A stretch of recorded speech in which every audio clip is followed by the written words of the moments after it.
Leemos esta parte de la historia y dice así: acuérdate de lo que hizo Amalec contigo en el camino cuando salías de Egipto, de cómo te salió al encuentro en el camino y te desbarató la retaguardia de todos los débiles que iban detrás de ti, cuando tú estabas, como dice aquí, cansado y trabajado, y no tuvo ningún temor de Dios.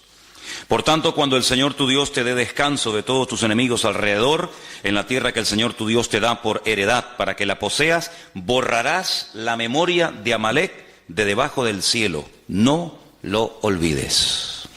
Si ustedes echan un vistazo a las primeras hojas del material, hay unas palabras que yo he puesto que tienen que ver con el estudio y con el lema de este congreso, desenmascarando al enemigo.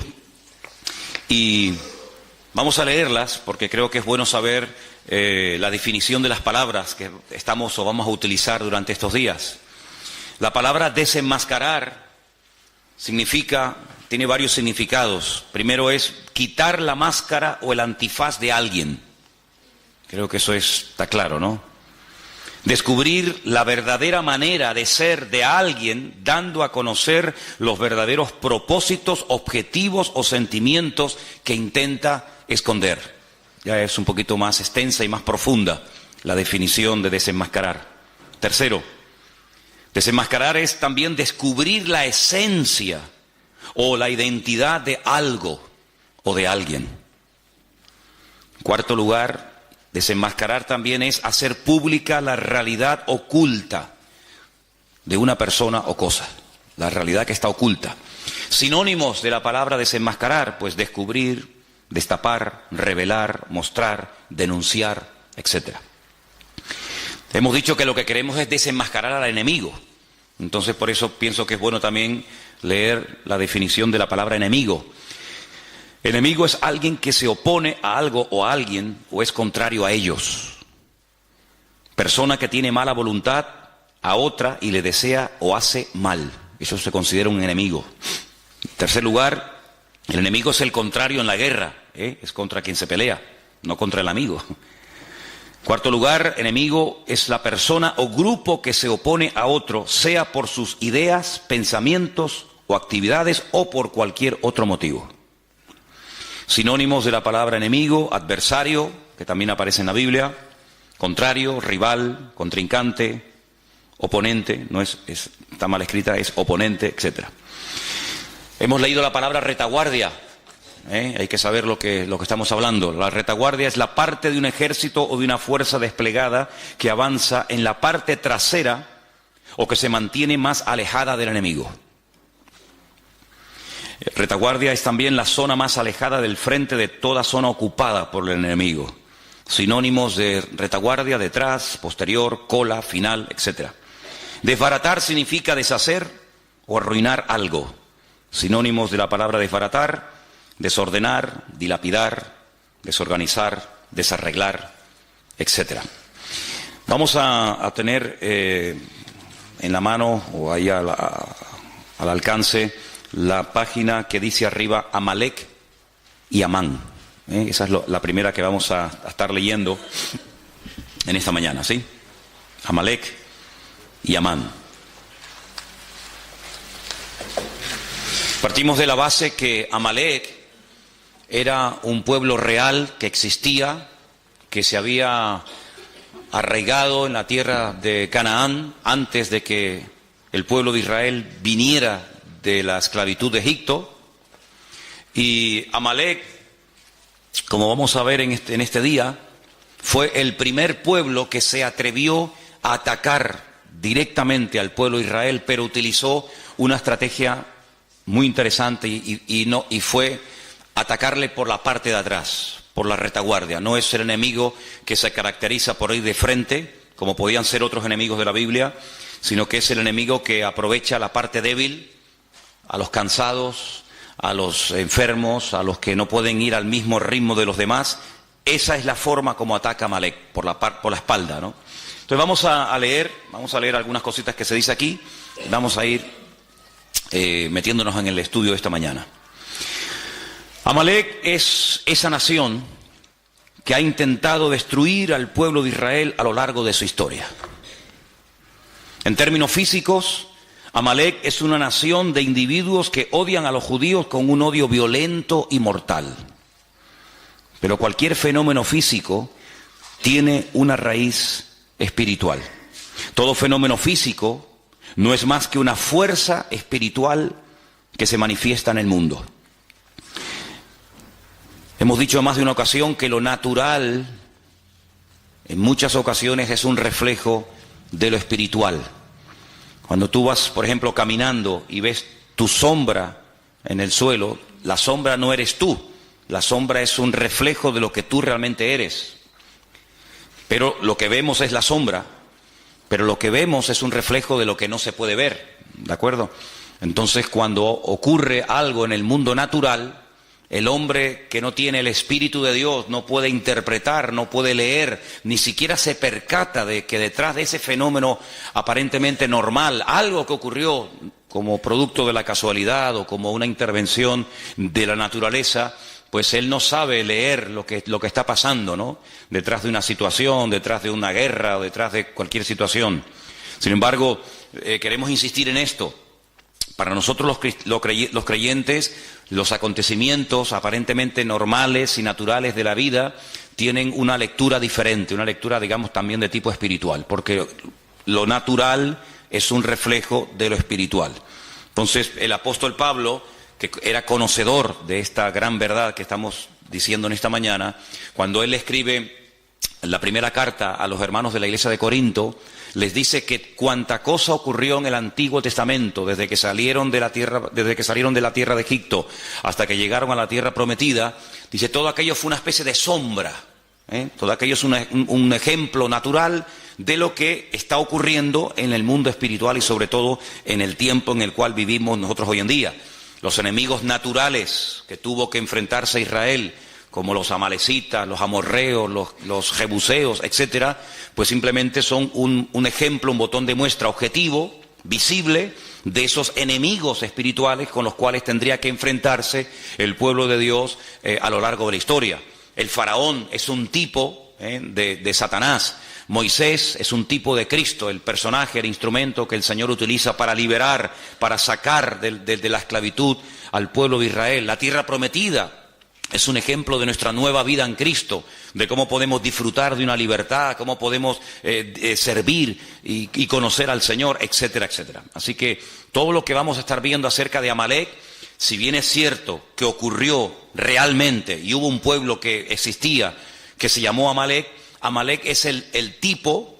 Hay dos figuras de dicción muy importantes en la Biblia, las iremos estudiando Dios mediante ahora en estas clases de hermenéutica que hemos comenzado. Y una es el tipo y otra es el antitipo. El tipo es lo que prefigura, lo que anticipa lo que va a suceder en el futuro. Y cuando tú ves el cumplimiento de ese tipo en la persona real o en el acontecimiento real, eso es el antitipo, ¿vale? Entonces, Amalek es un tipo de todos los enemigos que a lo largo de la historia se enfrentarían no solamente con el pueblo de Israel, sino con todos los creyentes en el Dios de Israel, ¿vale? Seguimos leyendo el párrafo número 2, así que quédate con esto. Todo fenómeno físico no es más que una fuerza espiritual que se manifiesta en el mundo. Amalek representa, por lo tanto, esa fuerza que desea destruir al pueblo de Dios y a su destino, su propósito. Ahora, ¿qué fuerza espiritual es la que representaba en su momento el pueblo de Israel? ¿Por qué tanto empeño en destruir a ese pueblo? Porque el pueblo de Israel tenía el deber de la presencia de Dios en el mundo. Era el único pueblo en aquel momento que existía monoteísta de la tierra, y Dios le dijo en cierta ocasión a ellos que ellos iban a ser sus testigos.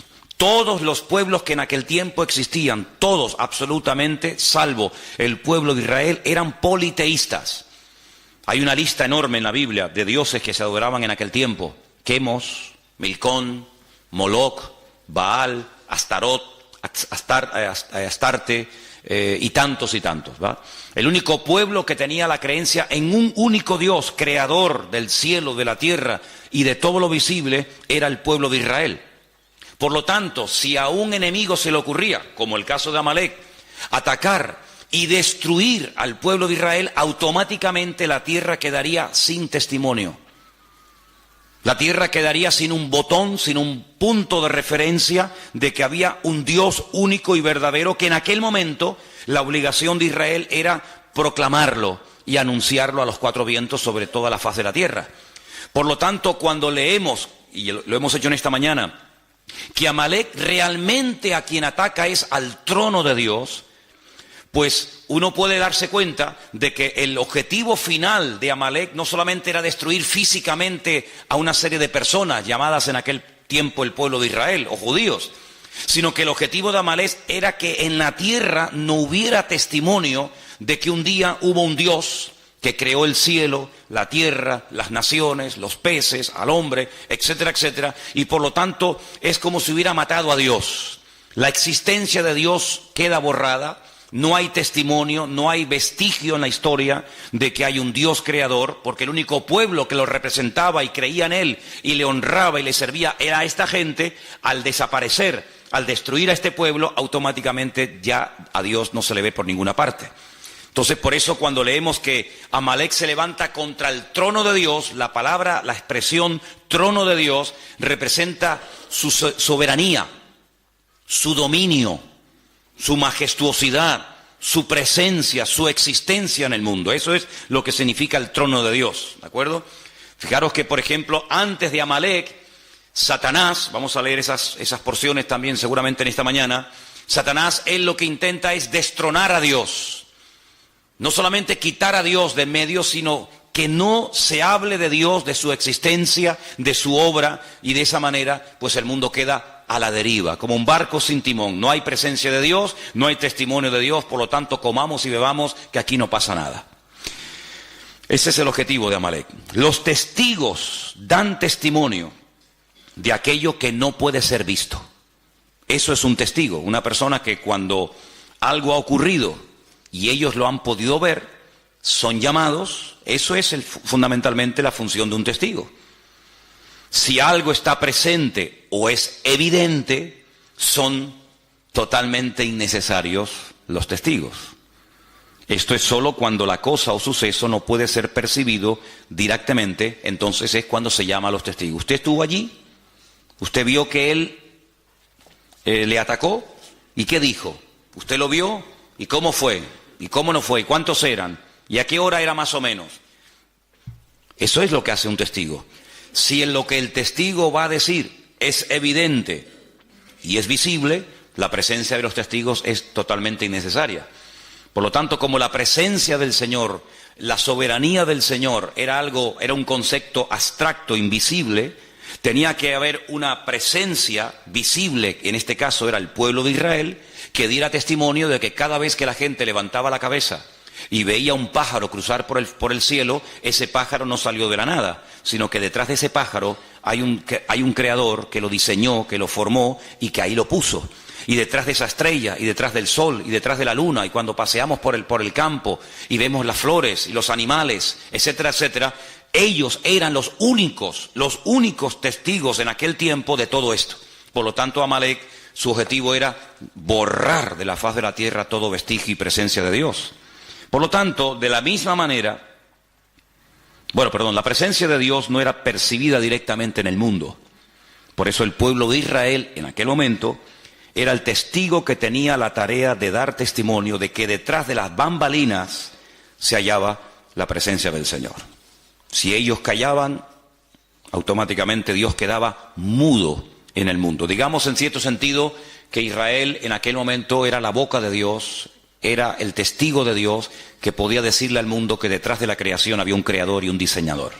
De la misma manera, hoy en día, todos y cada uno de nosotros, no solo con nuestras palabras, sino con nuestras vidas, debemos de dar testimonio de la existencia y de la presencia de Dios en el mundo. Por eso la persecución no solamente ya abarca al pueblo de Israel, sino que abarca a todo aquel que ha creído y que ha confiado y que ha depositado su fe en el Dios del pueblo de Israel, en el Dios único y verdadero.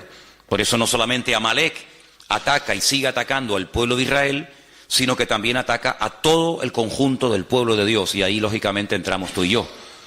El pueblo de Israel es el único pueblo monoteísta del mundo.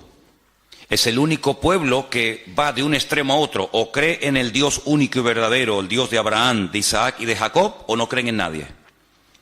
No hay católicos judíos. No hay personas que se abrazan a cualquier otra creencia o religión. O creen o no creen. O son creyentes en el Dios único y verdadero, o son ateos, son paganos y no les interesa absolutamente nada.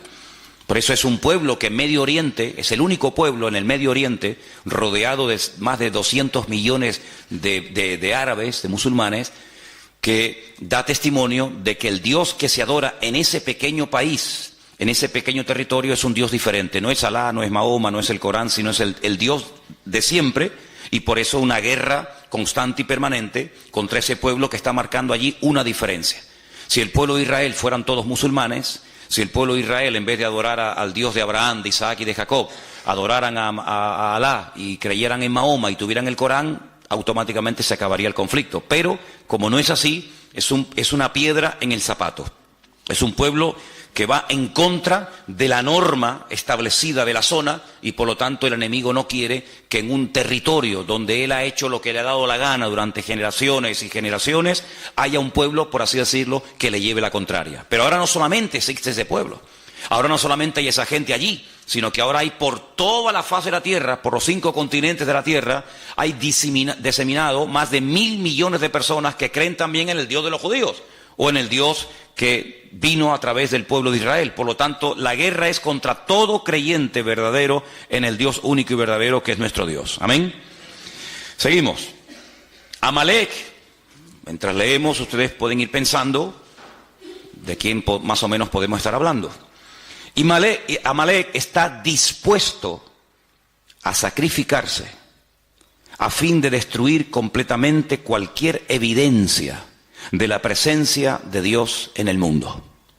Está dispuesto a hacer cualquier cosa con tal de borrar la existencia y el testimonio de Dios en la tierra. El mayor acto de obediencia pedido por Dios a un hombre fue el acto de sacrificar a un hijo. Ese fue el mayor acto de obediencia que jamás Dios le ha pedido a un hombre. Ya sé que hay otros casos, como por ejemplo el de Saúl, que también lo vamos a analizar, que era un acto de obediencia, de acatar la voluntad, la misión de Dios para su tiempo, pero nada que ver con el hecho de que Dios te pida que mates a tu hijo. Es mucho más fácil matar a un filisteo que matar a tu hijo. Es mucho más fácil construir un barco en medio de la nada, como hizo Noé, que matar a tu hijo. Es mucho más fácil hacerle la guerra a los enemigos y despropiarlos de todos sus tesoros y construir un templo a tu Dios que matar a tu propio hijo. Si el acto de obediencia más grande que jamás un hombre ha tenido que realizar es el caso de cuando Dios le pide a Abraham que sacrifique a su hijo. Por lo tanto, ellos saben perfectamente en esa cultura que el acto de obediencia más grande que un hombre estuvo dispuesto a hacer fue sacrificar a su propio hijo. En cierto sentido, un hijo es una proyección de uno mismo, ¿verdad? Como alguien dijo, ¿qué es un hijo? Es la proyección de tu yo. Tu yo se proyecta en tu hijo y el de tu hijo en su hijo, y así sucesivamente. Por lo tanto, en ese contexto religioso y espiritual, Amalek está dispuesto a sacrificarse a sí mismo, porque saben que es el mayor acto de obediencia y de sacrificio y de fervor religioso que un ser humano puede expresar a ese Dios. Ese es el espíritu de Amalek. Un espíritu que está dispuesto a ir más allá de lo lógico, de lo normal, del sentido común, ir en contra natura. Amalek le domina este espíritu de estar dispuesto incluso a inmolarse, de hacer lo que haga falta, con tal de que ese Dios en el cual ellos no creen y lo desprecian, sea totalmente aniquilado. Está dispuesto, como hemos dicho, al sacrificio, está dispuesto a sacrificar todo, absolutamente todo, con tal de alcanzar esa meta. Por ejemplo, si ustedes van a la ciudad de Jenin, a la ciudad de Ramallah, a la Franja de Gaza y a otras poblaciones palestinas, las calles, las avenidas, los bulevares, los parques de esas ciudades tienen los nombres de todos aquellos, entre comillas, mártires que han dado su vida por la causa palestina. Es decir, cuando una persona va, por ejemplo, a Jerusalén o a cualquier otra ciudad de ese país y se inmola, o de cualquier otro país, el nombre de ese asesino el nombre de ese criminal, pues automáticamente recibe pues un reconocimiento en la ciudad de donde ha nacido. Se le pone en la calle el nombre del mártir fulanito de tal. Increíble. Entonces está dispuesto a sacrificar todo lo que tiene con tal de llegar a esa meta. Amalek es la distancia, ahora entramos en otro concepto, es la distancia entre lo físico y lo espiritual. En ese espacio, ese es el terreno donde él vive y se mueve como pez en el agua. Y está dispuesto a sacrificar su vida para defender ese espacio. Es como, por ejemplo, cuando un perro está en su territorio, salvo el mío, es capaz de hacer lo que haga falta con tal de defender su territorio. Por eso los machos marcan el terreno como diciendo, esto es mío, ¿vale? Satanás también tiene territorios marcados, señalados, donde él cree que ahí puede hacer lo que quiera y coloca a sus instrumentos, sea Amalek o sea quien sea, y está dispuesto a defender ese territorio a muerte. Por eso cuando el apóstol Pablo, y leeremos esta porción en el día de hoy, en Efesios capítulo 6, él habla de espíritus territoriales, no solamente de demonios que en un momento determinado individualmente pueden afectar o enfermar a personas, o debilitarlas, o incluso hasta matarlas, enajenarlas, como el caso también del endemoniado gadareno, sino que incluso marca territorios, marca zonas, ciudades, países, donde considera que él es el dueño, ¿verdad? El príncipe de la potestad del aire, principados, potestades, gobernadores de las tinieblas de este siglo, huestes espirituales de maldad, etcétera, etcétera. Entonces, en un sentido profundo, el significado de esta batalla entre Amalek y el pueblo de Dios es que ellos luchan contra Dios y contra su presencia en el mundo. Esta es la raíz de todas las batallas y de todas las guerras. Así de claro. Vamos a leer algunos versículos en esta mañana. Voy a pedir a algunos de ustedes que me ayuden. Por ejemplo, vamos a leer en 2 de Timoteo 4:7, 1 de Pedro 5:8.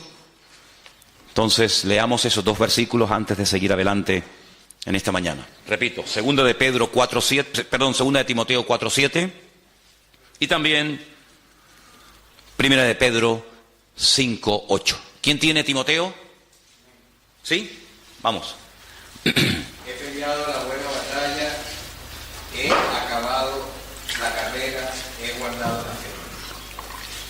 Pablo es el autor bíblico que más términos militares utiliza en sus cartas. Casco, espada, yelmo, guerra, soldados y cantidad de términos típica y puramente militares. Habla de guerras, habla de batallas, habla de enemigos. Y es que Pablo tenía una percepción del mundo espiritual muy clara, muy clara. Y por eso él dice al final de su carrera, al final de su ministerio, que él lo que realmente ha hecho a lo largo de su existencia es pelear la buena batalla. Si él no ha estado de rositas, él no ha estado de vacaciones, él no ha estado pegándose la gran vida, sino que él ha sido un guerrero.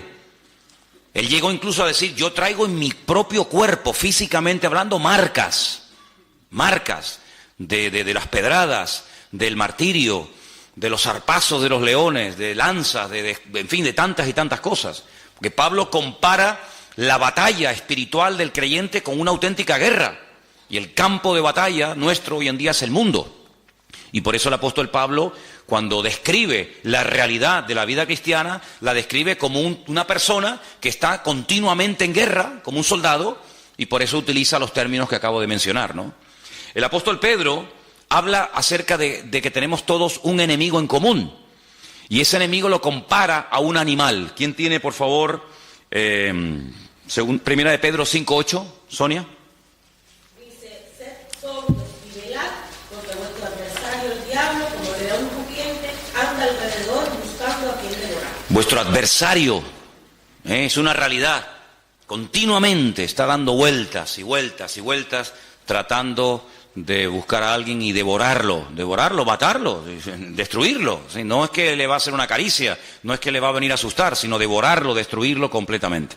Así como Amalek quería destruir completamente la presencia de Dios en el mundo, representada en aquel momento por el pueblo de Israel, hoy en día Satanás lo que quiere es que no haya testimonio en tu casa de la presencia de Dios, que no haya testimonio en tu barrio, que no haya testimonio en el mundo de que nosotros estamos hoy en día siendo testigos de Cristo, de su resurrección, de su muerte, de su venida, etcétera, etcétera. Si vamos a Efesios capítulo 6, en Efesios capítulo 6 el apóstol Pablo está preso en Roma. Él escribe desde la cárcel 4 cartas, se conocen como epístolas de prisión, y en Efesios, el capítulo 6, estando él preso en Roma, seguramente ya a punto de morir, escribe 4 cartas. Una de ellas es la carta a los Efesios, otras a los Filipenses, y en esta concretamente, en el capítulo 6, verso 10, el apóstol Pablo habla en estos términos clarísimos. Por lo demás, hermanos míos, fortaleceos en el Señor y en el poder de su fuerza. Vestíos de toda la armadura de Dios, para que podáis estar firme contra las acechanzas del diablo. Porque no tenemos lucha contra sangre y carne. Esa era la guerra que llevaban los romanos en el mundo, contra ejércitos, personas, seres humanos. Sino que nuestra lucha es, fíjense, contra principados, viene de príncipes. Hay príncipes en el mundo espiritual. En el mundo de las tinieblas hay gente que tiene el galón, que tiene ¿cómo es? El título de ser un príncipe, ¿sí? Como en el ejército hay generales y comandantes y tenientes y subtenientes y sargentos. En el mundo espiritual no todos los demonios, no todos los ángeles que cayeron el día de la rebelión de Satanás en la presencia del Señor, ¿verdad? Antes de la creación de Adán y Eva, no todos son iguales. Hay algunos que son auténticos príncipes y hay otros que son, como dice aquí, príncipes de las potestades contra gobernadores. Otros tienen, ¿verdad?, el rango de gobernador de Santa Cruz, gobernador de cualquier otro lugar, gobernadores de las tinieblas de este siglo, huestes espirituales de maldad en las regiones celestes. Y ante este panorama, ante esta descripción del mundo espiritual, que no es ciencia ficción ni mitología griega, sino es Biblia, ¿qué podemos hacer? Porque además ellos juegan con una ventaja sobre nosotros, entre comillas, y es que ellos nos ven a nosotros, pero nosotros, salvo raras excepciones, no los vemos a ellos. Entonces, defenderte contra un enemigo que ves, que sabes por dónde viene y por dónde va, pues no es tan complicado. Pero defenderte contra un enemigo que no sabes si está por detrás, por delante, arriba o abajo, pues es mucho más complicado, ¿vale? Entonces, fíjate aquí que el remedio para todo esto es el siguiente: pónganse toda la armadura de Dios, así de claro. Tomen toda la armadura de Dios. ¿Para qué? Para que podáis resistir en el día malo. En el día bueno no hay que resistir nada, en el día bueno lo que hay es que gozarse. Este es el día que creó el Señor, gocémonos y alegrémonos en él, decía el salmista. Pero la armadura es para el día malo. Entonces, cuando resistas el día malo, podrás acabar todo y estar firme. Estad pues firmes, ceñidos vuestros lomos con la verdad, vestidos con la coraza de justicia. Era la parte del cuerpo del centurión romano que había que proteger tremendamente. ¿Por qué? Porque la coraza te protegía de los pulmones y el corazón, órganos vitales. Calzados los pies con el apresto del Evangelio de la paz. Napoleón decía que se puede ganar o perder una guerra según el calzado que uses. Es como un rally o como una carrera de motos, una carrera de Fórmula 1. Los expertos saben que el mejor coche del mundo, la mejor escudería del mundo puede perder un mundial por haber escogido mal una rueda. Tenían que haber escogido un tipo de rueda blanda, dura, lo que sea, y se equivocaron y era el mejor coche, como el más poderoso, el más potente, el más cilindrada, pero escogieron mal.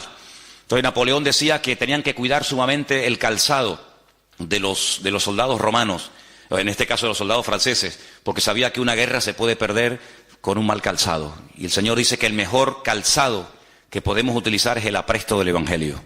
Caminar guiados por la palabra de Dios. Lámparas a mis pies tu palabra, lumbrera mi camino. Sobre todo, todo esto es importante, pero sobre todo, dice aquí, tomad el escudo de la fe. Había dos tipos de escudo, uno que era redondo, que era cuando se estaba de guardia, y un escudo que era muy alto, que te llegaba casi desde la barbilla hasta los tobillos, y era el que se llevaba al combate. Entonces cuando lanzaban las flechas, se lo ponían así y se tapaban y las flechas golpeaban y no caían, ¿no? Él está describiendo un escudo redondo, tremendamente poderoso, que cuando veías venir un dardo de fuego, cuando veías venir una lanza o lo que sea, te cubrías y te protegía cualquier parte del cuerpo. Dice, sobre todo toma ese escudo, para que puedas apagar todos los dardos de fuego del maligno. Tomad el yelmo. El yelmo era como una especie del casco, lo que te protegía la cabeza, los pensamientos, el cerebro, de la salvación, la espada del Espíritu, que es la palabra de Dios. Y algunos dicen, bueno, ya se acaba la armadura. No, hay un elemento abstracto, pero que forma parte vital de la armadura. Lo que le da consistencia a la armadura es el verso 18.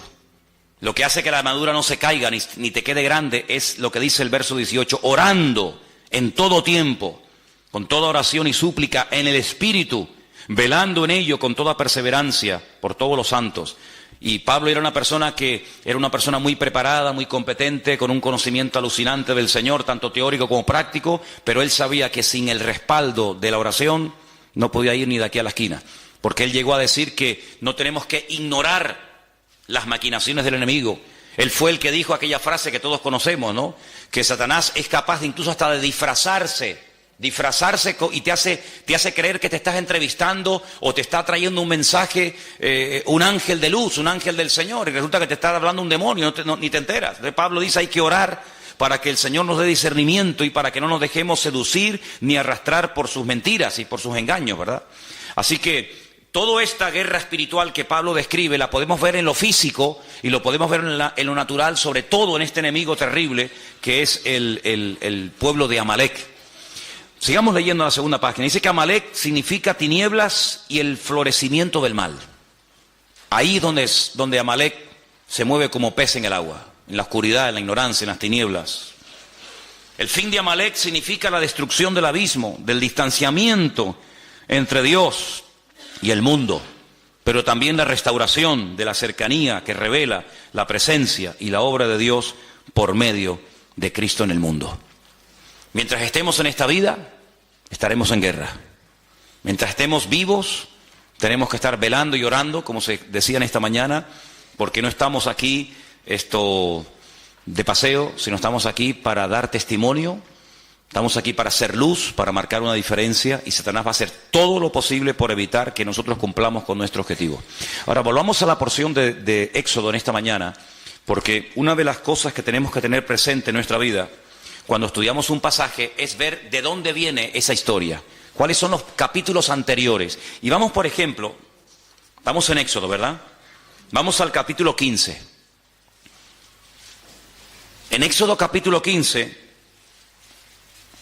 ustedes se van a dar cuenta de que uno de los problemas que generalmente, de vez en cuando, Israel tenía era falta de agua. Ellos estaban en pleno desierto. El agua en el desierto es oro. Por lo tanto, cuando faltaba el agua, el problema era terrible. El estado de ánimo de la gente cambiaba. La gente era diferente cuando había agua que cuando no había agua. La murmuración ni aparecía en el campamento mientras las necesidades materiales, sobre todo de agua, estaban cubiertas. En el momento en el que faltaba agua, o en el momento en el que faltaba comida, en el momento en el que lo material faltaba, automáticamente la espiritualidad del pueblo pegaba un bajón, surgía la carnalidad, y aquella gente que hace 2 días estaban alabando a Dios después de cruzar un mar y profetizando y glorificando al Señor, se olvidaban de todo aquello simplemente, digo simplemente entre comillas, cuando faltaba el agua. Por eso ustedes van a darse cuenta de lo valorado, del valor tan grande que tenía el tema del agua. La mayoría de los salmos donde aparece la palabra agua se escribieron en el desierto. Por ejemplo, el número 1, bienaventurado el varón que no anduvo en consejo de malos, y habla de cómo será como un árbol plantado junto a corriente de agua. Mi alma tiene sed del Dios vivo, y tantos salmos que hablan del agua. Era un elemento tremendamente valorado. Bueno, pues en el capítulo 15, del versículo 22 al versículo 27, encontramos una parada de las tantas que hizo el pueblo de Israel antes de llegar a la tierra prometida. Encontramos una parada donde encontraron agua. Sí, había agua, pero no se podía beber. Entonces, ¿para qué la queremos? Ellos se pararon en un lugar que en hebreo se llama Mará. Mará significa amargura. Vamos a leer el pasaje para que nos demos cuenta qué cosa tan interesante ocurrió aquí. Moisés hizo Moisés que partiese Israel del Mar Rojo, salieron al desierto de Shur, anduvieron 3 días por el desierto sin hallar agua, llegaron a Mará y no pudieron beber las aguas de Mará porque eran amargas, por eso le pusieron el nombre Mará, o Mara, amarga. Entonces, ¿qué ocurre? Ese pueblo que salió cantando, danzando y profetizando del Mar Rojo, comienza a murmurar contra Moisés y le dice: ¿qué hemos de beber? Moisés clamó al Señor y el Señor le mostró un árbol, lo echó en las aguas y las aguas se endulzaron, y allí le dio estatutos y ordenanzas y allí los probó. Eso es lo importante. Esto es una prueba. Yo quiero ver cómo reacciona el pueblo ante la primera. Esta es la primera dificultad con la que se encuentra Israel cuando sale de Egipto. Vendrían otras, pero esta es la primera. Habéis visto la gloria mía en Egipto, habéis visto cómo el faraón murió, habéis visto cómo el ejército del faraón fue destruido, habéis visto el Mar Rojo abierto. A ver ahora cómo reaccionan, porque ya sé cómo reaccionan en la alegría. Ahora en la adversidad, a ver cómo reaccionan. Pues como se esperaba, ¿no? Con murmuración. Y dijo: si oyeres atentamente la voz del Señor tu Dios, e hicieres lo recto delante de sus ojos, y dieres oído a tus mandamientos, y guardares sus mandamientos, sus estatutos, ninguna enfermedad de las que envié a los egipcios te enviaré a ti, porque yo soy el Señor tu sanador. Llegaron a Elim, donde dice que había 12 fuentes y 70 palmeras, y acamparon allí junto a las aguas. Si los lleva a Mará, no pueden beber el agua, es amarga. El Señor les muestra un árbol, que es tipo de Cristo, de cómo endulza la vida, de cómo endulza las aguas.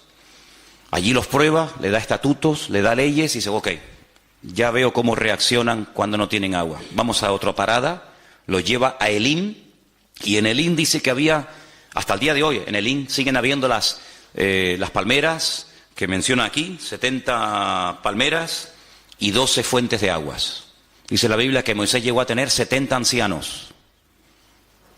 Una palmera para cada anciano. Si debajo de cada palmera, y no solamente se refiere a una palmera en singular, sino a un grupo de palmeras, ¿verdad?, para cada anciano. Y 12 fuentes de agua, para que cada tribu tenga su propia agua y no tenga que depender este de este ni el otro del otro, sino que cada uno tenga su propia fuente de agua. Y es interesante notar, si me pueden acercar un segundito la pizarra para ponerla aquí. Miren, dice que allí el Señor les da una promesa tremenda. La promesa que el Señor les da allí es una promesa, gracias, así mirando para allá. La promesa que el Señor les da a esta gente es que si ellos se comportan y obedecen al Señor y no meten la pata y se someten al Señor y piden perdón y llevan una vida, digamos, correcta, pues ninguna enfermedad les afectaría. Ahora, si un día hacemos un estudio detallado de cuántas enfermedades menciona la Biblia, nos quedamos asombrados.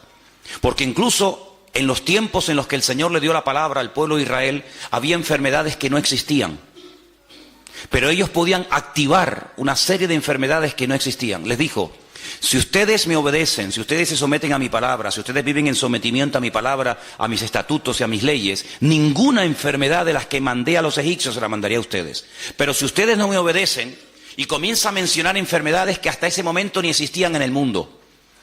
Luego, el tema del perdón, el tema de vivir cerca del Señor es muy interesante. Por ejemplo, tú tienes buena letra, ¿no, Daniel? Pon ahí, pon la palabra Mejilá. Apunten ahí si quieren esto. La palabra Mejilá, con J. La palabra Mejilá significa perdón, en hebreo, perdón. Eso es. Y una palabra que él va a poner abajo, que es la palabra Majalé. Sin embargo, vemos que desde que ellos salen de Egipto hasta que llegan a la tierra prometida, a Canaán, no van en línea recta, sino que incluso el Señor los tiene 40 largos años, toda una generación, dando vueltas y vueltas en el desierto a causa de su pecado, a causa de su desobediencia. Vemos que la voluntad de Dios era que hacía 40 años entraran, pero no entraron, porque hay un momento que no lo hemos dicho en estos días, pero creo que es clave y es muy importante, en el que el pueblo le dice a Moisés, ¿por qué no mandas espías? ¿Por qué no mandas a personas para que reconozcan la tierra y nos digan cómo es? ¿Qué más da como es? Si esa es la tierra que el Señor quiere que conquistemos, ¿qué más da? Si es grande, si es pequeña, si tiene montañas, si no tiene montañas, ¿qué más da? Esa es la tierra que es nuestra y punto, ¿no? Pero ellos mandaron, según la versión que tenemos generalmente todos nosotros, espías. La palabra realmente es la palabra regalim, que significa exploradores.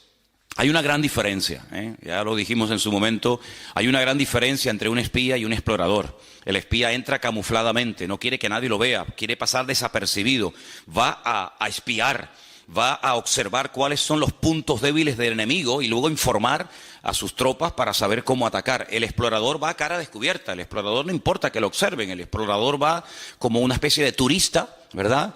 Y así fueron, dice la Biblia, que estos exploradores, porque es la palabra que emplea el texto original, exploradores, exploraron la tierra, estuvieron 40 días, estuvieron por todo el país, desde el norte hasta el sur, este a oeste.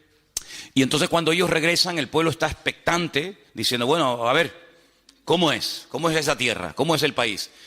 Y ellos dicen, bueno, la tierra es buena, la tierra es hermosa, pero es imposible de conquistar. ¿Cómo que? Sí, es imposible, porque resulta que las ciudades están amuralladas y tienen murallas tan enormes que llegan hasta el cielo, cual es falso, y la tierra traga a sus moradores, y la gente son gigantes, y nosotros los veíamos a ellos y nos comparábamos con ellos y parecíamos nosotros como langostas, y dan un informe tan pésimo, un informe tan negativo, que dice que toda la santa noche el pueblo de Israel en sus tiendas estuvo llora que te llora, llora que te llora, e incluso pensaron en matar a pedradas a Moisés y decir, volvamos a Egipto porque esto es un disparate, esto es una locura, hemos venido aquí para nada, y al final, bueno, el Señor dice en la Biblia que esa noche se apesadumbró, y esa noche fue cuando Dios hizo un decreto que hasta el día de hoy está en vigor, un decreto terrible. Ese día, según el calendario bíblico, era el 9 de Av, el 9 del mes Av, Y ese día fue un día que no van a olvidar en su vida el pueblo de Israel, porque todas las peores desgracias de la historia de ese pueblo, todas han ocurrido siempre el 9 de Ab.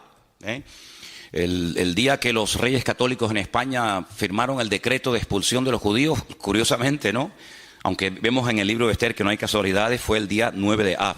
Cuando se firmó la solución final de la Segunda Guerra Mundial fue el 9 de Av. Cuando se destruyó el primer templo de Jerusalén antes de Cristo fue el 9 de Av. Cuando se destruyó el segundo templo 70 años después de Cristo fue el 9 de Av.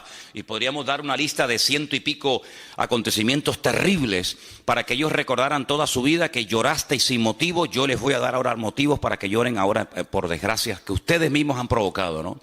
Y ese día Dios decretó que no iban a entrar. Ese día el Señor dijo, vais a estar un año por día. Si 40 días visteis la tierra, desechasteis la tierra, os habéis quejado, no os gusta lo que yo tengo preparado para vosotros, muy bien, pues venga al desierto a dar vueltas. En vez de 40 días, 40 años. Y todos aquellos de 20 años para arriba que salieron de Egipto, que vieron la gloria del Señor, que vieron milagros tremendos, dice que ninguno de ellos iba a entrar salvo dos, Josué y Caleb, que también fueron dentro de ese grupo de los 12 exploradores, pero ellos no se quejaron. Dice, por ejemplo, que Caleb fue hacia una región donde estaban enterrados los patriarcas, la ciudad de Hebrón. En aquel tiempo se llamaba Kiriat Arba. Kiriat significa pueblo, Arba significa cuatro. El pueblo de los cuatro gigantes o de los cuatro principales. Y es que en aquel lugar hay una cueva que compró Abraham en su día, y se llama la famosa cueva de Macpela. Macpela significa la cueva de las parejas. Está en la ciudad de Hebrón. Allí está enterrado Abraham con su esposa Sara. Allí está enterrado Isaac con su esposa Rebeca, y allí está enterrado también Jacob con su esposa con su esposa Lea. Raquel no, porque murió por el camino y no está allí enterrada. Y hay una tradición judía que dice que también allí está enterrado Adán y Eva. Pero bueno, eso ya es harina de otro costal. La cuestión está en que cuando Caleb vuelve al pueblo, dice, efectivamente, las murallas son muy altas, pero eso no es una mala señal. Si todo es como se mire. Alguien dijo, el vaso está medio lleno o medio vacío. ¿Sabéis por qué las ciudades están tan amuralladas? Porque nos tienen miedo. Porque si no nos tuviera miedo, vivirían sin murallas, vivirían sin protección, vivirían sin torres de vigilancia. Pero como nos tienen miedo, han construido enormes murallas porque nos tienen miedo. Así que no se lo tomen por lo negativo, si lo tomen por lo positivo, ¿vale? El hecho de que ellos parezcan gigantes no es verdad, no es que sean gigantes, sino que tú, al tener una declaración de fe tan pobre y tan miserable, te ves con una bajoestima tan terrible que le das al enemigo una fuerza que no tiene. Y vemos que, por ejemplo, allí en Refidín fue donde fueron atacados porque la forma de hablar como que le dio alas, como que le dio pie al enemigo. Ahí fue allí cuando el Señor suple el agua de una forma milagrosa, pero hay un momento en el que ellos dicen, ¿pero Dios está o no está con nosotros? Si ustedes pueden, por ejemplo, leer en el capítulo 17 de Éxodo, versículo 7, dice, ¿está Dios o no está Dios con nosotros? Eso es una queja, eso es una duda, eso es poner en tela de juicio la credibilidad de Dios. El Señor le dijo, yo les voy a acompañar, no se preocupen, yo voy delante de ustedes, nadie les podrá hacer frente, a todo lugar donde vayan, mi gloria, mi presencia, yo iré con ustedes. Pero ahora dicen, ¿pero está o no está Dios? ¿Cómo que no está? Estamos dudando de la palabra de Dios, y entonces allí es donde el enemigo les ataca sin previo aviso, como les acabo de decir, y es que nuestra forma de hablar, ¿sabes?, o frena al enemigo o le da posibilidad, le da alas al enemigo para poder atacarnos. Yo decía en estos días que Dios nos va a guiar según tú has decidido ya la forma como Dios quiere que te guíes. En otras palabras, si escoges el camino de la duda y de la queja, del lamento, no te preocupes que tendrás muchos motivos para lamentarte en el 2016. Pero si coges el camino del servicio, de agradar a Dios, no te preocupes, como dice la Biblia, porque esa es la promesa, todo te irá bien. Irás de victoria en victoria y de gloria en gloria y de triunfo en triunfo. Pero tú decides la forma como tú vas a dejar que el pastor de los pastores, el Señor Jesucristo, pastoree tu vida. Así que allí Amalek les ataca. Y les ataca por la parte de atrás, donde dice que estaban los cansados, los trabajados, como dice la Biblia, los débiles.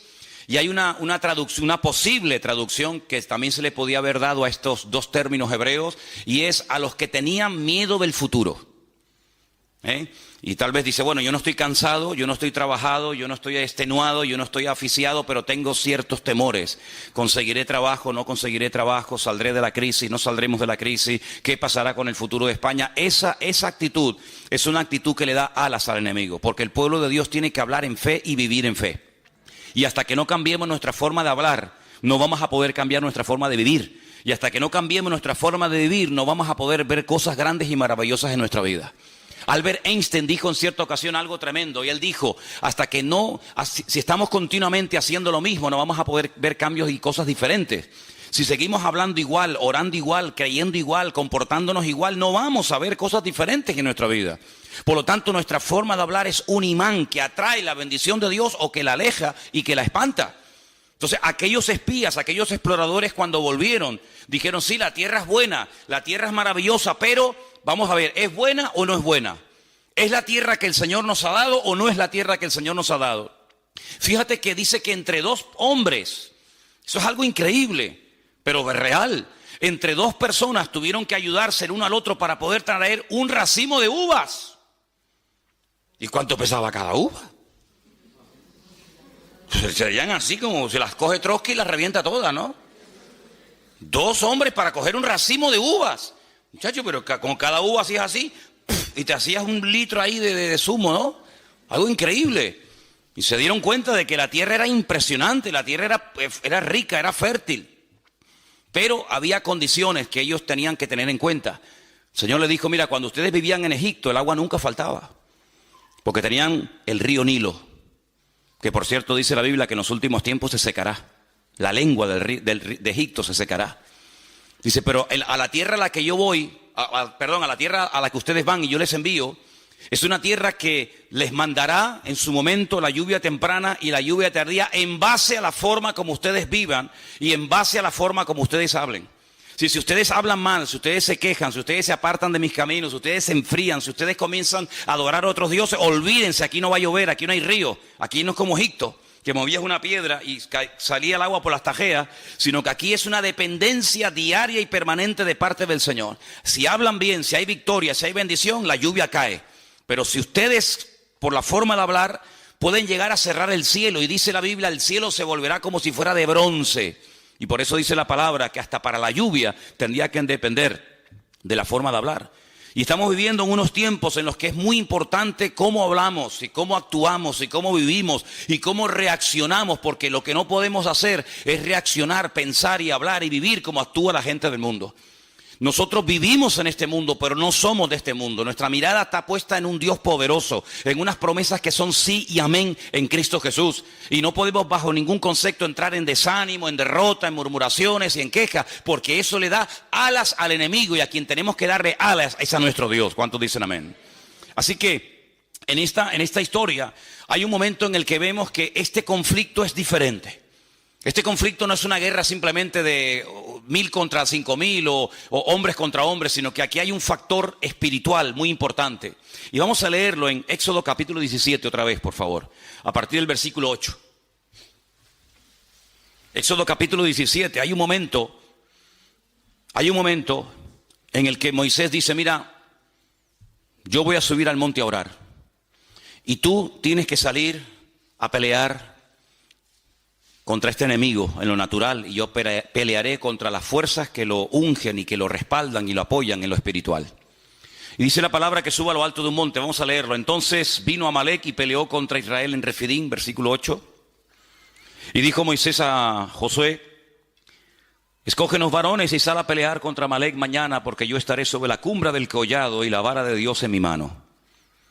Hizo Josué como le dijo Moisés, peleando contra Amalek, y Moisés y Aarón y Hur subieron a la cumbre del collado. Y sucedía que cuando alzaba Moisés su mano, Israel prevalecía. Mas cuando él bajaba su mano, prevalecía Amalek.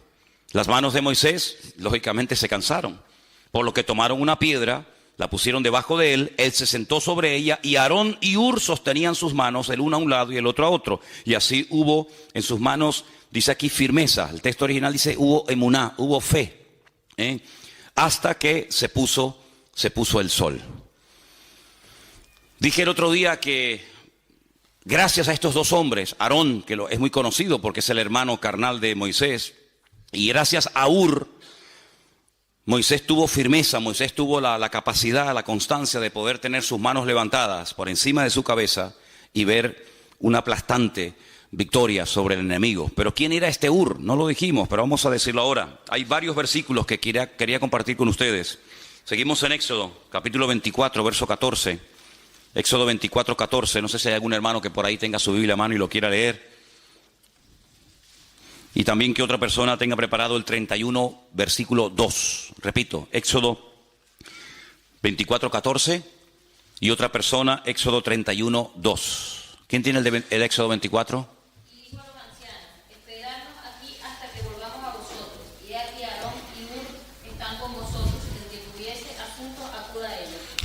Hur, sin lugar a dudas, era un hombre muy importante dentro del pueblo de Israel. Hasta el punto que Moisés, cuando se va a la montaña a orar, y se fue 40 días, le dice al pueblo: yo me voy un tiempo, pero si hay algún asunto, algún problema, algo que surja dentro del pueblo, ahí está Aarón y ahí está Hur, para que consulten con ellos. Luego, Hur no era una persona normal y corriente, sino una persona con una autoridad y con un peso espiritual, con una autoridad dentro del pueblo muy, muy importante. Es una referencia que tenemos que tener en cuenta. El segundo texto está en Éxodo 31, 2, y ahí nos da un poquito más de información sobre este personaje llamado Hur.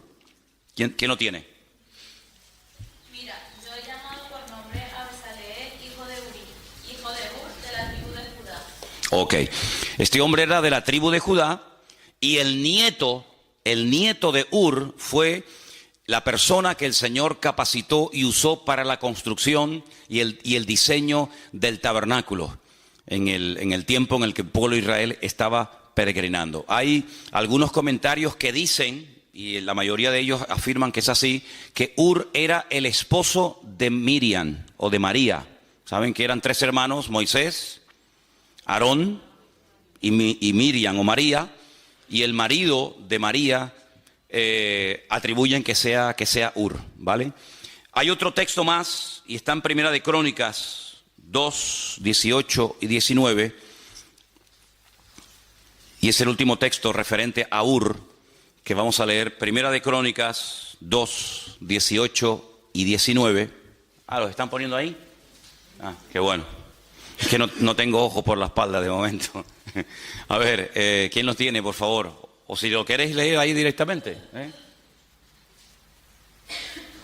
Leerlo todos, ahí lo tenéis.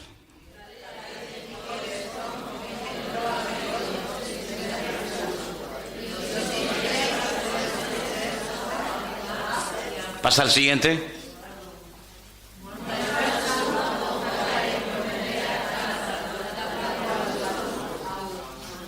Ok, hay dos Caleb, hay dos personajes en la Biblia que tienen el mismo nombre. Caleb, aquel que conquistó con Josué parte de la tierra prometida, ese no es el Caleb padre de Ur. Y otro Caleb que es el famoso padre de Ur. Es decir, esta persona era una persona con influencia, era una persona con autoridad, era una persona con peso. Y esta persona, junto con el hermano de Moisés, suben a lo alto de esa montaña y le sostienen las manos mientras Moisés se sienta y está orando. Sí, aquí vemos cómo aprendieron a trabajar en equipo, cómo aprendieron a colaborar. Ese famoso salmo que se dice tantas y tantas veces: mirad cuán bueno y cuán delicioso es, ¿qué? Habitar los hermanos juntos en armonía, ¿En qué se basa? ¿A qué hermano se refiere? Nosotros lo apropiamos para nosotros, ¿no? Y decimos, bueno, cuando estamos los hermanos juntos en armonía, y bueno, está bien, no es que estemos cometiendo una barbaridad, pero realmente se refiere a la hermosa compenetración y al trabajo en equipo que hubo siempre entre Aarón y entre Moisés. De hecho, en ese salmo que acabamos de citar ahora un poquito, el Salmo 133, se menciona al final del Salmo, se menciona Aarón, dice, es como el óleo sobre la barba de Aarón que desciende sobre el borde de sus vestiduras, ¿verdad? Y allí bien entonces, Aarón supo ocupar su lugar, Moisés supo ocupar su lugar, María supo ocupar su lugar, y mientras Aarón funcionó en el terreno que Dios le puso, que era de sumo sacerdote, mientras Moisés hacía la función de vocero o profeta de Dios, y mientras su hermana María, que dice que era profetisa, era una mujer que llevaba la alabanza en el pueblo de Israel, todo funcionaba a la perfección. En el momento en el que Aarón, porque generalmente Moisés no cometió ese error, pero en el momento en el que Aarón o María salían de su terreno y se querían ocupar de otras cuestiones, automáticamente habían problemas. Por ejemplo, la Biblia nos enseña que María en una ocasión dijo: ¿y por qué cuando Dios quiere hablar al pueblo, por qué siempre tiene que utilizar a mi hermano y no me usa a mí? Y en ese momento quedó automáticamente leprosa. Y dice la Biblia que la tuvieron que echar del campamento, porque la lepra es una enfermedad contagiosa que se pega. Y entonces la tuvieron que echar del campamento. Fíjate simplemente ese comentario. ¿Por qué cuando el Señor quiere transmitir una palabra, un mandamiento, una exhortación, por qué siempre habla a través de mi hermano y no me usa a mí? Bueno, pues porque a ti el Señor te está usando en otra cosa y a tu hermano en otra cosa, y no es para competir, sino es para complementarse. Y cuando tú no estás contenta con el don y con el ministerio y con el llamado y con el sitio donde Dios te ha puesto, estás abriendo la puerta, en este caso, a una tremenda enfermedad.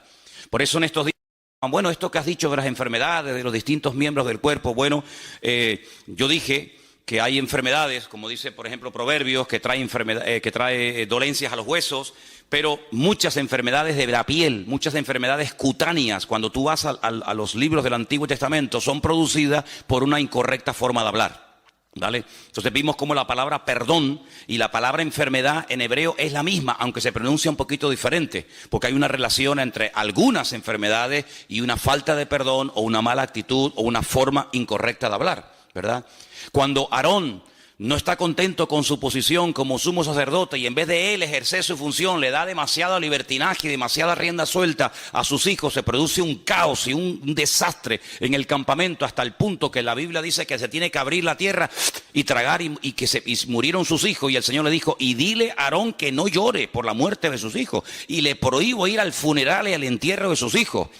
Y es una cosa tremenda, porque cuanto más arriba uno sube, cuanto más autoridad y cuanto más peso espiritual tiene una persona sirviendo al Señor, lógicamente más serán las exigencias que el Señor le pide de ellos.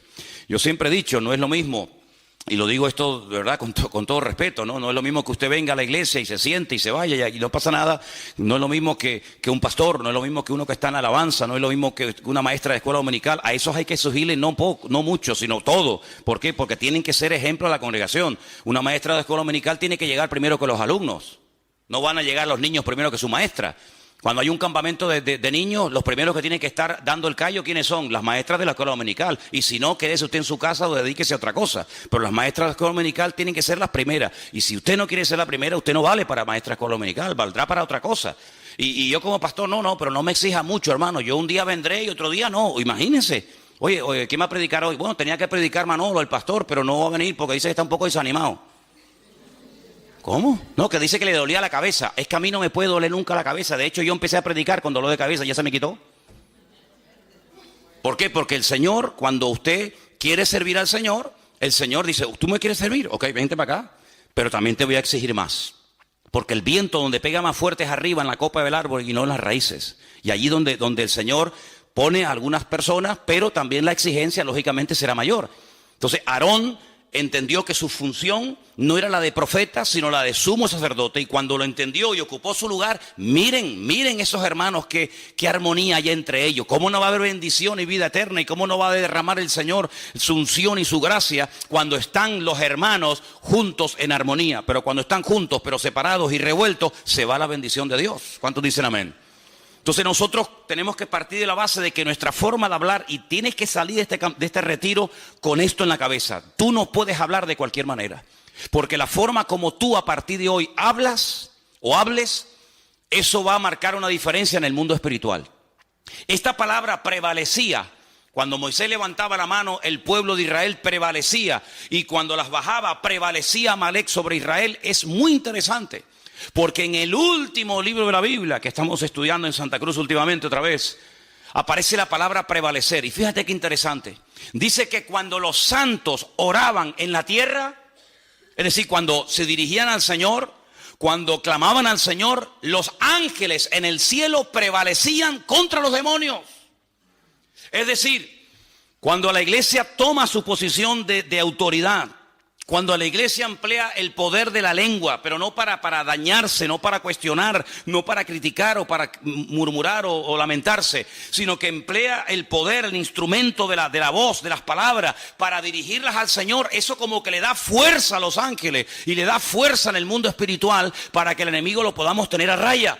Por eso, hermano, tenemos que salir de aquí con la idea bien clara de que la forma como usted va a hablar a partir de hoy vas a ser un imán que va a atraer la bendición a tu casa, o la va a espantar y la va a alejar. Por eso cuando en casa comencemos a hablar o a opinar o a no sé qué, o como a comentar negativamente, cortemos inmediatamente ese comentario. ¿Por qué? Porque la forma como nosotros hablamos es lo que va a marcar la diferencia en el mundo espiritual. Porque todo esto tiene un precedente, y el precedente está en el libro de Génesis capítulo 1, cuando dice la Biblia que Dios hablaba y las cosas cambiaban. Claro, el poder de Dios en su palabra es lógicamente superior al nuestro. La palabra de Dios se cristaliza, se materializa, ¿verdad? Dijo Dios sea la luz y se hacía la luz. En nuestro caso no es así. Pero lo natural, ya lo he dicho 1.000.000 de veces, es un reflejo de lo espiritual. Si Dios hablaba y cambiaban cosas, quiere decir que nosotros como producto, como creación del Creador, cuando nosotros hablemos también las cosas pueden cambiar para bien o para mal. ¿Cuántas personas están tiradas por el suelo, no tienen ninguna autoestima, no confían en nada ni en nadie? ¿Por qué? Porque desde pequeños han sido bombardeados con palabras como: tú no sirves para nada, tú no vas a levantar cabeza, tú eres un burro, tú eres un ser a la izquierda, tú no sé qué, tú eres como tu padre, un vago. Y ¿cuántas veces pasa eso en la vida? Pero cuando el Señor nos llama, Él nos dice: ustedes son real sacerdocio, nación santa, pueblo adquirido por Dios, para que anuncien las virtudes mías, que yo les llamé de las tinieblas a su luz admirable. Y ustedes son más que vencedores, y yo estoy con ustedes, y nadie les podrá hacer frente en todos los días de vuestra vida. Y diga al débil: fuerte soy, hermano. Y entonces Dios nos levanta la autoestima, no el orgullo, sino la autoestima, y comenzamos a hablar como Cristo hablaba. ¿Cuántos dicen amén? Y Él no permitía ni siquiera a sus más íntimos colaboradores o discípulos, Él no permitía que hablaran palabras incorrectas. Cuando aquel discípulo le dice: Señor, no vayas a la cruz, ¿para qué? Si a lo largo de la historia no te van a aceptar esta gente, ¿para qué vas a la cruz? Y el Señor le dijo: apártate de mí, Satanás, porque no estás poniendo la mira en las cosas de Dios, sino que te estás dejando influenciar demasiado, excesivamente, por las cosas de los hombres. Tienes una visión muy corta, ves a muy corto plazo. Pero hermano, nosotros tenemos que sembrar en fe. ¿Y cómo se siembra en fe? Con la palabra. Dios me va a bendecir, Dios me va a prosperar, yo voy a ser una persona usada, Dios me va a bendecir, Dios va a abrir puertas. Y dirá, bueno, pero esto es autosugestión, llámelo como quiera. Pero esa es la forma como el Señor quiere que nosotros hablemos. ¿Cómo estás? Bueno, aquí aguantadito. ¿Cómo que aguantadito? ¿Cómo estás? Y dicen algunos, bueno, tirando. ¿Tirando qué? Piedra estás tirando. ¿Cómo estás? Bueno, aquí echando días para adelante. Sí, las expresiones son múltiples y variadas. Hay para todos los gustos y colores. ¿Cómo estás? En victoria. ¿Cómo estás? Bendecido. ¿Cómo estás? Triunfante y glorioso. ¿Por qué? Porque todo lo puedo en Cristo que me fortalece. ¿Cuántos dicen amén? Así como tenemos que hablar, hermanos. Así como tenemos que hablar, hombre. Gloria a Dios. Dejemos esas expresiones a los del mundo. Dejémoslos que ellos hablen así. Quieren hablar así, que hablen así. Así les va. En el rastro que tenemos en Santa Cruz hay un chico que todos los días viene y siempre le pregunto lo mismo. Ya sé la respuesta. Es como ¿cómo era? La erotesis. La erotesis, ¿qué era? Hacer una pregunta que ya sabe la respuesta. Esa figura de dicción. Le digo, ¿qué? ¿Cómo estás? Y yo dentro digo, aguantadito. Y al segundo dice, aquí aguantadito. Él siempre dice lo mismo. Vivíamos en un edificio en Santa Cruz hace años, ahí en la Rambla, y había un portero, el portero del bloque, y decía, ¿qué? No voy a decir el nombre porque a lo mejor lo conocen y vete entonces hay algún familiar del portero aquí, ¿no? Digo, ¿qué? ¿Cómo estamos? Y siempre decía, siempre lo mismo. Así me decía tú. Yo siempre lo mismo. Nos fuimos del edificio, él sigue viviendo allí y te aseguro que han pasado, no sé, 100 años desde que me fui de allí. Y yo le pregunto hoy a este hombre, ¿cómo está? Y te aseguro que, mira, me juego un brazo de que me diría, siempre lo mismo. Ya, increíble, ¿cómo pues? Yo es que me aburro 2 veces haciendo la misma cosa, Dios mío. Yo que siempre tengo que estar haciendo algo, si no me aburro, ¿cómo voy a estar yo en un puesto de trabajo toda la vida? Siempre lo mismo, siempre lo mismo, siempre lo mismo, siempre lo mismo. Tío, qué vida más aburrida tienes, viejo. Qué soso de vida eres, de verdad que no eres atractivo, aparte eres bajito, gordo, feo, encima siempre lo mismo. Ya, no hay por dónde me cogerte, viejo. ¿Me entiendes? El Señor está conmigo, Dios me va a bendecir, el Señor me bendice y tal. Claro que sí, hombre, claro que sí. Y esa es la forma como podemos hablar. Y el enemigo, cuando oye a un tipo hablando así, el enemigo dice, agüita con este, vamos para allá. Porque con este no me meto, claro. ¿Me entiendes? Y eso no tiene nada que ver con la edad, no tiene nada que ver con la cultura. No, es que los suecos somos así, los españoles. No, olvídate de eso, no, ni suecos, ni alemanes, ni vaina. Somos cristianos, somos hijos de Dios. Y como hijos de Dios, el diablo tiene que tenernos miedo a nosotros. Hay creyentes, yo no sé, aquí nosotros porque no nos hemos criado con ese ambiente, pero hay creyentes que cuando les conoces y hablas con ellos de otras congregaciones sobre todo, pues siempre están, no, es que el diablo, no, es que el enemigo, es que yo digo, pero ¿cómo puedes vivir así? Siempre con miedo. El otro día estábamos poniendo el mural ese, por cierto, échenle un vistazo porque ahí hay fotografías del siglo XVIII. Ahí van a decir, Dios mío, dame discernimiento de espíritu porque no sé quién es este, ¿no? Y entonces resulta de que Juan, ¿dónde está Juan? Ahí está Juan. No sé cómo fue, yo pensaba, ven esos chorretes que hay por ahí del óxido de la canaleta.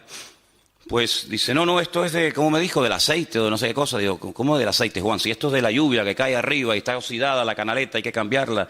Dice, no, esto es de aceite. Digo, ¿cómo? Digo, mira. Y me dice, mira para acá. Y le digo, ay, mira. Mire lo que hay aquí. Además, fíjate, hace así. Una mano. ¿La ves? Yo digo, dice, no, hay aquí, hay allí, hay... Y entonces resulta de que en el cuarto ¿cómo es? En el cuarto donde duermen ustedes, las puertas son blancas, las puso unas puertas preciosas. Y el otro día estaba en la habitación, allí creo que estaba hablando con Margarita, y veo en la puerta una mano. Y yo dije, sin haber sabido todavía la explicación de la vaina esta, yo digo, esto fue uno que tenía la mano hedionda o sucia, perdón, ya. Como estamos de retiro, tengo mentalidad de retiro en vez de pastor ahora mismo, ¿no? Y entonces le digo, esto fue uno que tenía la mano sucia y la puse aquí. Y ya me iba yo a buscar un trapo para limpiarle y me dice Juan, dice, no, es que aquí, cuando esto a veces lo prestamos o lo alquilamos a algunas iglesias, y entonces resulta que no se les ocurrió otra cosa, por ahí hay más manos, ya verán, ahora van a ver manos por todos lados. Y dice, no, vinieron aquí unos hermanos y no se les ocurre otra cosa que meter las manos en aceite y ponerse por todas las paredes, ungiendo y bendiciendo las paredes, y yo digo, ungiendo las paredes. ¿Cómo que ungiendo las paredes? Es como si yo voy a tu casa y le digo, hermana, ¿tiene un poquito de aceite de olivas? Sí. Venga a ungirle en la casa y te mancho todo el salón. Hermano, nosotros no podemos tener esas supersticiones. Yo me acuerdo, hace años había aquí un matrimonio en el Toscal, que fuimos un día a su casa y lo veo con un bote de aceite ungiendo la jaula del canario. Mi madre, no les digo mentiras, era verdad. Y le digo, ¿pero qué está haciendo? Y dice, no, es que el canario últimamente está haciendo unos ruidos raros. Digo, ¿estará fónico? ¿Habrá aprendido el cántico? Digo, ¿pero cómo va a ungir usted la jaula de un canario, hombre? Con lo caro que está el aceite, hombre. Entonces, hermano, vamos a ver, el aceite en la Biblia se utilizaba todo, pero mire, nosotros tenemos un Dios que nos cuida hasta cuando cerramos los ojos durante la noche. No es prueba evidente que cuando estoy dormido y no me entero de nada, el Señor me está guardando. Dice, el ángel del Señor acampa alrededor de los que le temen y los defiende. Por lo tanto, yo tengo que ir por la vida con la seguridad de que el Señor está a mi lado y que nadie podrá contra mí, a menos que el Señor se lo permita. ¿Y sabe cuándo el enemigo tiene autorización, entre comillas, para atacarme y para zarandearme? Cuando bajo la guardia, cuando estoy en desorden, cuando me enfrío, cuando me aparto del Señor, cuando empiezo a pensar y a hablar tontería. Pero mientras yo esté hablando correctamente, mientras mi fe y mi mirada esté puesta en el Señor está conmigo como poderoso gigante. Y aunque un ejército acampe contra mí, no temerá mi corazón, porque el Señor es mi luz y mi salvación y no va a pasar nada. Porque esas son las promesas del Señor. Y tenemos que creer en las promesas del Señor, hermanos. Y no tener ningún temor. Hay una historia en la Biblia que yo la he leído y compartido infinidad de veces con ustedes. Y es esa historia cuando el profeta Eliseo está en una casa y resulta de que le dicen al enemigo, le dicen al ejército contrario, tú sabes por qué tú pierdes todas las batallas. Tú sabes por qué todas las estrategias te salen mal. Tú sabes por qué cuando vamos a atacar por un lado nos están esperando. Y cuando dice, bueno, pues ataquemos por el otro lado, nos están esperando. ¿Tú sabes por qué? Dice, no. Dice, porque en Israel hay un varón de Dios. Y lo que tú hablas en secreto, Dios se lo revela a él. Así que da igual si lo vas a atacar por la derecha, por la izquierda, por arriba, por abajo, de noche o de día. Todo te va a salir mal porque el Señor pelea con esa gente. Y este general o este rey dice, pues matemos a este hombre. Matemos a este hombre y se le acaba la fuente de información. Dice, vamos. Dice la Biblia que rodearon toda la casa del profeta Eliseo y no venían para contarle el cuento de Caperucita Roja, hermano. Venían para matarlo. Y entonces Eliseo tenía un colaborador, un ayudante, llamado Giesi. Nombre más feo. Así se llamaba, Giesi. Y Giesi sale fuera y cuando levanta la mirada, vio toda la casa rodeada de soldados que venían a matarlos. Y se mete para adentro muerto de miedo y dices, de aquí no salimos. Estamos rodeados de enemigos. Este es el último día de nuestra vida. Y el profeta Eliseo sale afuera, mira así, dice, tranquilo, no te preocupes. Más son los que están con nosotros que los que vienen contra nosotros. Y ese quiere un pedazo de carne, porque era carne. Le dice, ¿quién está con nosotros? Si hasta el perro salió corriendo. ¿Quién está con nosotros? Dice, Señor, abre los ojos para que vea. Y dice que cuando el Señor le permitió ver con los ojos de la fe, dice que vio millones de ángeles, la gloria del Señor estaba rodeando la casa y le dijo, yo te lo dije, aunque tú no lo veas porque tu forma de hablar impide que la revelación de Dios venga a tu vida. Tú no te das cuenta que hay una protección sobre nosotros y no solamente hay una protección personal, sino mira ahora, Señor, en el nombre de nuestro Dios, del Dios de Abraham, el Dios de Isaac y el Dios de Jacob, haz justicia. Y todos los que venían contra ellos se quedaron ciegos. Y tuvo que ir a Eliseo y le dijo, ¿a quién vienen a buscar? Dice Eliseo, ven que yo les llevo. Y hace así, los llevó a todos y los sacó fuera de la ciudad. Y le dice, ahora abre los ojos y que se manden a mudar todos estos.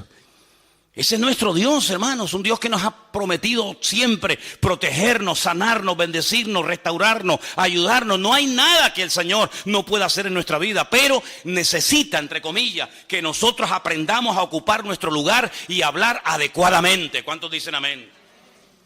En cierto sentido podemos colaborar, sí, podemos colaborar. En este caso era con Moisés, pero podemos colaborar incluso con personas necesitadas que podemos ayudarles a que depositen su fe y su confianza en el Señor. Vamos a ir al Evangelio según San Marcos. Que Dios bendiga a nuestro hermano Marcos, amén. Gloria a Dios. Marcos capítulo 2. Es una historia, un mensaje muy conocido, donde vemos cómo nosotros en un momento determinado podemos ayudar a otras personas, hasta ayudarles a crecer y que esas personas después caminen solas.